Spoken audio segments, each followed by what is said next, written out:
What is going on, everybody? Welcome into Wager Alarm.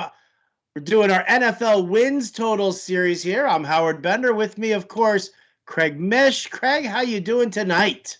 Looking forward to taking care of the NFC. I know that you and I have been talking a lot of AFC football lately, but I got to say the NFC, very interesting. Some varying totals on a couple of different places, and I think some data that will be able to back up some of our opinions. All right. Well, before we get to the teams themselves, is there anything that you feel the need to reiterate if they're just joining the series here on the NFC East? Yes, obviously we can push them back to the AFC East and listen to what we had to say about COVID and the 17-game schedule, but maybe you've just got a few, quick thoughts on that. Yeah, when we look at NFL win totals, of course, we're looking at a 17-game season, as Howard mentioned. That's very important when you're looking at this number, not to forget that. I know it sounds arbitrary, but very important in a 17-game season. You're not going to have any teams that are 500 this year. 8-8 is gone now. So keep that in mind. And also some of the very key stats that we always look at when we go through all these divisions are strength of schedule going into the season. It is not the be-all, end-all as far as making the pick, but if something really stands out at the top or at the bottom, we'll bring it up here. And as I always discuss when I look at win totals in the NFL, I look at the most varying lucky statistics from the year before, and for me, that is turnovers. So if I see a team that turned the ball over a lot, I tend to like maybe going over with their win total the following year because I think they were a little unlucky, unless they have Winston, of course. And then if there is another team that didn't really have a lot of turnovers, I may go the other way because then the luck is going to even out a little bit. It's like Major League Baseball's one-run games. Look for the lucky stats and figure out which way to go. Sick burn on Jameis Winston, by the way. Sick burn. When we get to the Saints, I'll have my opinion on them. All right. Well, there you go. It's Taysom Hill's team, Craig. Come on. We all know that. All right. Let's start off with the NFC East here, and let's get to it. Dallas Cowboys, Hard Knocks favorite, right? This is the third time the Cowboys have been featured.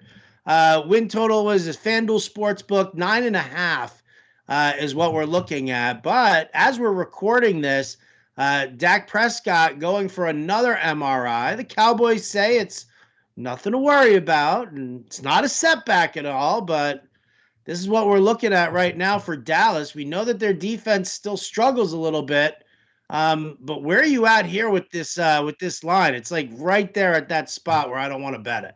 Yeah, and the thing is that we could record this in late August, mid-August, and somebody may be watching this saying, guys, we know the outcome of Dak Prescott. Why are you guys talking like it's a day ago or a week ago? And that is really the dynamic. There's really no great time to predict anything in the NFL because of all the injuries.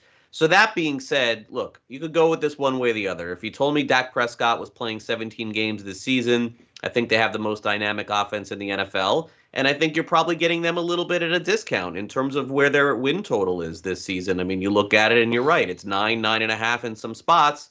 But also they're baking in the fact that there could be a serious injury. As we're doing this, we don't know. So I think, Howard, it is best for us in this case, as it would have been a month ago, to pass on the Green Bay Packers. Let's just pass on the Dallas Cowboys and get to all the teams where we know the key figures are on the field.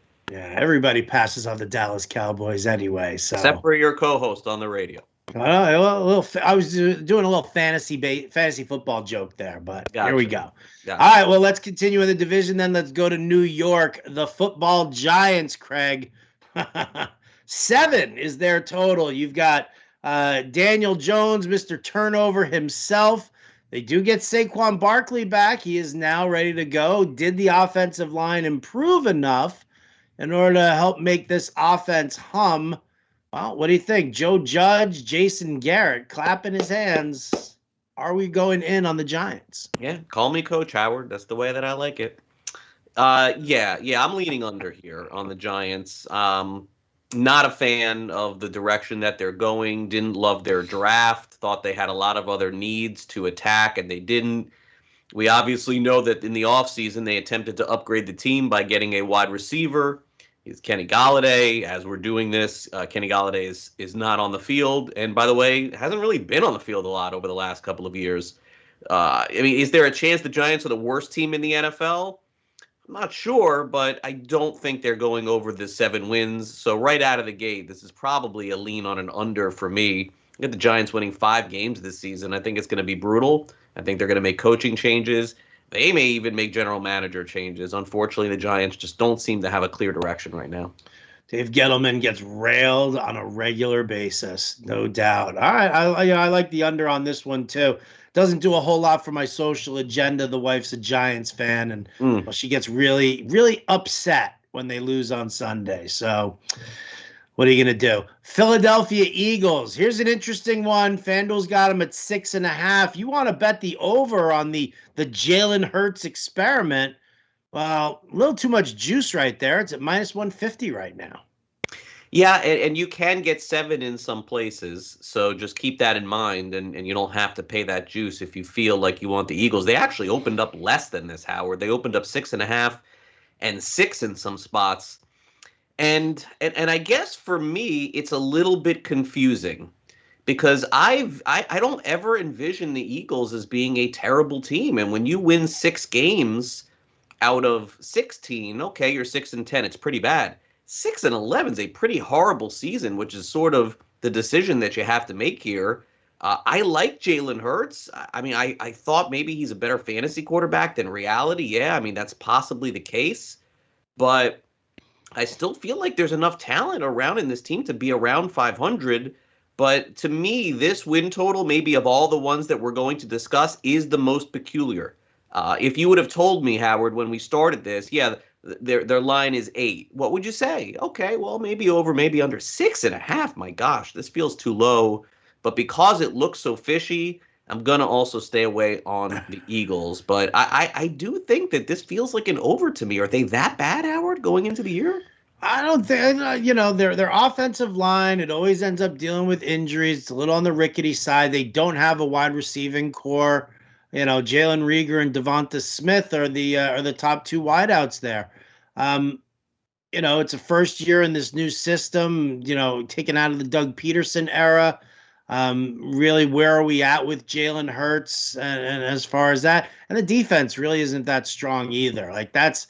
The secondary has been an Achilles heel for the Eagles for a couple of seasons now. So maybe that's what it is. But I mean, saying that they're going to end up 6-11, that does seem a little hinky. Feels a little low. Hinky. Yeah. What doesn't seem like a little low is the Washington football team. Right, 8.5 is the number. I mean, again, we say this all the time. Could you see him going 9-8? Yeah, absolutely. Could you see him going 8-9? Yeah, could see that as well. We don't know what the quarterback situation is really. You've got Heineke versus Fitzpatrick still. Love Antonio Gibson. Love Terry McLaurin. Love this defense. This defense is going to steal him a couple of wins, I'm sure. But the question is does we all know Fitzmagic has a shelf life. So when does it crap out this season? And is Taylor Heineke going to be the guy who's going to be able to take them to that promised land? I just, I see him as a 500 team right about, so it's a no bet for me.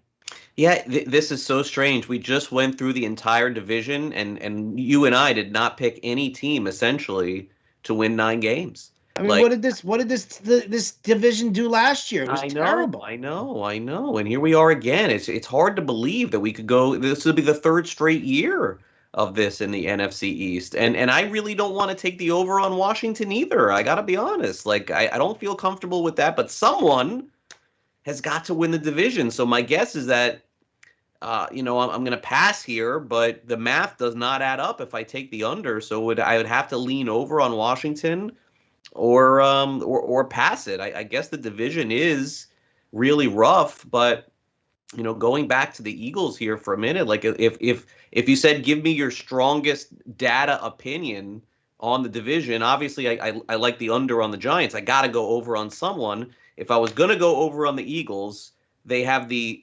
easiest schedule in the NFL in 2021, a 432 winning percentage for the opponents in 2020. So if that means anything, and I think it does mean something, then I go over on the Eagles. In addition to that, as we close out the division, the Eagles turned the ball over.